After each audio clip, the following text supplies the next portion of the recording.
But yeah, with that Kung Fu Panda thing, with the Patan thing, it's the same thing. It's the young ingenue come through and the old guy gets pushed out.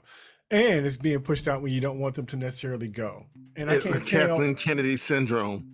and I can't tell if it's like, okay, I'm tired, I want to give it up. But like I said, it's a voiceover thing. So how tired can you be for that check? Especially when it could be a situation where you don't have to even be in costume, you don't have to shave, you don't take a shower. You could be in your closet in your house and do voiceover work. So I can't tell Well, if it's just a story making it lean, because we've seen that with Star Wars, and we've seen that with Marvel stuff, we've seen that with everything. So one of the interesting ones, but the sequel wasn't obviously as popular as the first movie was Aladdin, because Robin Williams wasn't in that second movie, so it wasn't as popular. But I mean, it could still be done in terms of like I could understand why actresses don't necessarily want to keep doing a certain role, because that's part of being like the mindset of an artist is they don't like to fall into some kind of a typeset, and yeah, so they but get into these things where like I don't want to do this character anymore. So I can kind of get that. Robin Williams is that he Yeah, was that's pissed true because they too. kind of broke the contract. That's different Yeah, because you've yeah, seen he came back on a third one, so that was different because they misused yeah. his voice. But I mean, I do understand, like you said, for Optimus Prime, where I still forever wanted to be the guy that does it, that the Peter original, Cullen. that yeah, Peter Cullen. But the thing that irritates me, not so much that, is like what I was saying earlier, where it's a beloved character, and then you try to when the characters. I would argue that I mean obviously I haven't seen the fourth one, but Mhm. Jack Black's character is still like would be viewed as in their prime. Yeah, There's no need to like Star Wars is different because there's such a gap between the original and the later series where Luke Skywalker is like all an older man. So I can right, see where he's kind of like off to the side. They still have him, but not as right. a primary character. But you don't have to do But them wrong. You don't have to kick them off, and you could continue on with your new characters and let them fend for themselves. yeah, and then Versus, just have versus pissing over the ones that we like. So, like, if you have no need exactly. for it anymore, don't do ours wrong. Go ahead and mess yours up if you want to. Take your chances on what you want to do, but don't mess up ours. It's kind of like playing in the same sandbox. Leave my tools and my shovel and my bucket over here and do you do your best Yeah. sandcastles you could do and all that kind of stuff. But if it doesn't work out, don't kick mine over because yours is not working out. Well, what they should do or what they can do is you still have Jack Black's character, and then the Aquafina character I comes in as kind of like the partner, and that would be a test to see how people respond to that character, and if it's a popular enough character, have that character have its own spin-off. I mean, you could Yeah, do that too, and then you can't really complain that that character is in their own separate thing yeah, versus being in horning in on the main character that we all grew to love, yeah. and but then but basically taking over. But they That normally know that that's not going to work out, and that's why they anchor them to somebody that's already popular. Not popular enough for them to treat them right and look after them, but popular enough to drag something yeah, that nobody else is asking for. yeah, but it's So, but that original, the way they're doing it now, or what they appear to be doing, yeah, is more of a bait and switch. You know what I'm saying? It's like I'm coming into this movie because I want to watch Jack Black's character, yeah, but then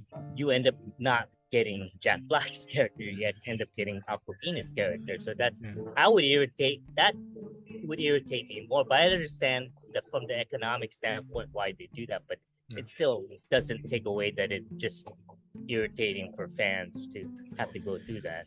Right, right. Like I So said, they could have tested her out on some Disney or some other kind of show and had their little cartoon segment with just her and see how it works out.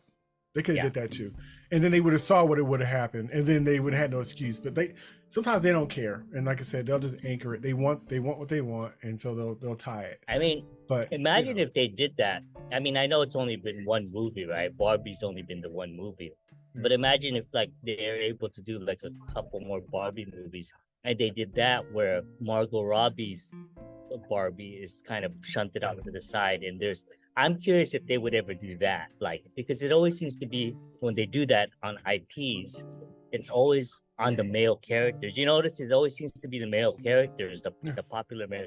I don't really see them doing that with like female characters that are like beloved, you know, where they try to like supplant them with somebody else.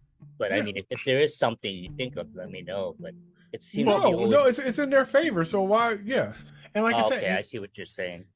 but Because it's right, is already like what they idealize, what they want, you know, like it right. fits the But mold. but it's funny because they would never make Barbie a Ken movie, but they would make a Ken movie a Barbie movie.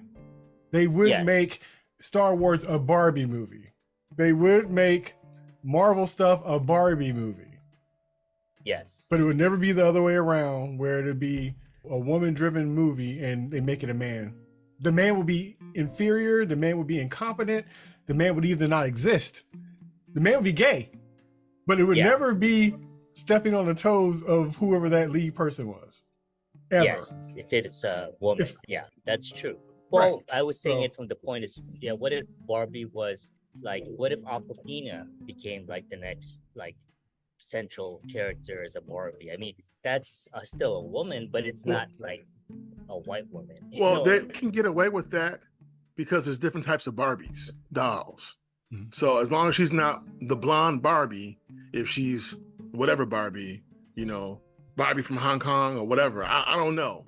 But they have different Barbies, black Barbies, all kinds of different Barbies. So that would be an interesting conversation and interesting thing to see how that would play off. But at the end of the day, from what you guys are talking about, it's just a question of being creative and a lack of creativity. Because why latch on to an existing, you know, entity? If you want to create something new, then create something new. Period. And then market it and promote it and see what happens. Don't just go back to Old Faithful and take something that's known and try to distort that and change that or kick that to the side for something new. Because a lot of that has to do with ageism as well. But the only male character that we have that we've seen consistently change and that we've all been okay with was basically James Bond. yeah. Well, because James Basically, Bond, yeah. So that's it. I mean, in regards to a male character that we all know and love and watch in the movie theater, you know, we know, okay, this is a new Bond. And you know, a new person, new Bond, new identity. I mean, there's going to be different characteristics that we're going to either like or not like about that person playing Bond. So, but we haven't seen that with like female characters. You guys are right. That's interesting. I mean, they might be able to do that with Barbie. It'd be interesting. But what they've done with Doctor Who, they distorted that. yeah. Can I they put an heard that. agenda? Like I said, it'd be different if it was naturally got there, however it went there. But it's almost kind of like they're gonna jam it in regardless. Now, if something's, you know, oh, this is a cool take, and we honestly got a cool take for it, then that's cool. But just to make it, you know, a minority or to make Just it a because, female, yeah. the evidence of how it happened is just very obvious, more obvious than I think that they think that it is. They think they're being slick, and just because it fills in a slot that, you know, people bypass how it happened. It's just like, oh, they'll just be happy that I switched their, you know, their sandwich for a burger. And it's just like, well, the people went for a sandwich. And even though it might be a better burger and you like it, that's not what they came to that restaurant for. So you switching it up like that, that's not, you know, you're gonna get kicked back for the fact that it's mislabeling. Even if it is good. So say they did do that, and it's like, oh, that's a damn good burger, better than that sandwich. But still, guess what? I thought that's not what I wanted today. That's not where I came here for. Yeah. So even if in best intentions, advertise right and let people decide. But then they know if they advertise it right, what would happen. So that means don't do it. Or make it such a compelling burger that they'll want it even though they wanted a sandwich. But that requires work and talent. A perfect example, and this would prove the whole thing, that it has nothing to do with like a misogynistic attitude towards like female-based characters attached to some kind of powerful IP. The upcoming Furiosa movie, that you could see by that trailer. If you guys seen that Furiosa trailer, it looks like it's gonna be really good.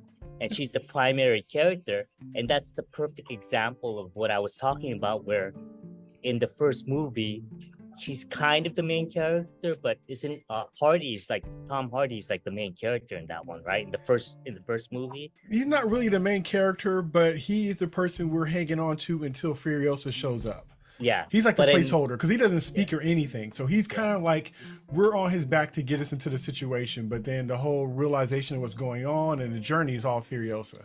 Okay, but I mean that's what I'm talking about, where Furiosa at first in that movie is not the she becomes part of it later on in the movie. Yes. And then now you can literally have another movie just about her origin story, and it's like you could tell by watching it that it's you don't care that it's a woman. It's just it was a fair handoff too, and you saw how she tied into the story. She was actually part of the story. And since the guy's the creator of it, then of course he's gonna have more information and actually know how to do it versus somebody telling him, hey, let's just make it you could speak to the times and do things, but I'm just saying if you're gonna do it, make sure you're doing it in a way where the trick about being an artist, a writer, or anything is to be able to do things where people can't see your sketches or people can't see, your foresee your thoughts. You want them to be surprised as you go along. You want to unveil and they notice, because you guys are both writers. So you know how the importance of that is versus like, as soon as they showed that I knew this, you try to erase your footprints, right? So that's all I'm asking. Embrace your footprints because it's insulting, especially when it's something that I didn't ask for, and to also see your work, that how you got there.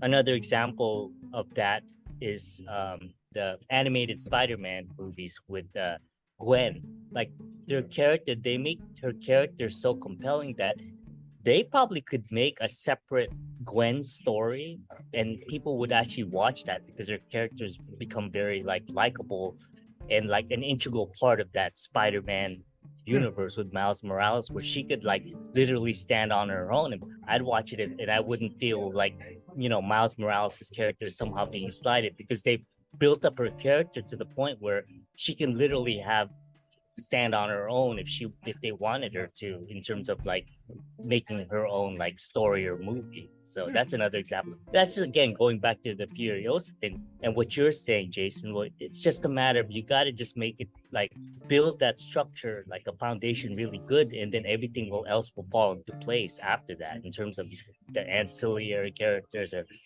new characters you want to introduce. That's all you have to do, and just don't treat people like they're idiots. The fans, they can perceive stuff better than you give them credit for, and that's why there's always backlash to things when things like that happen, because the audience is not as dumb as they think they are. That's why there's that backlash. So anyways,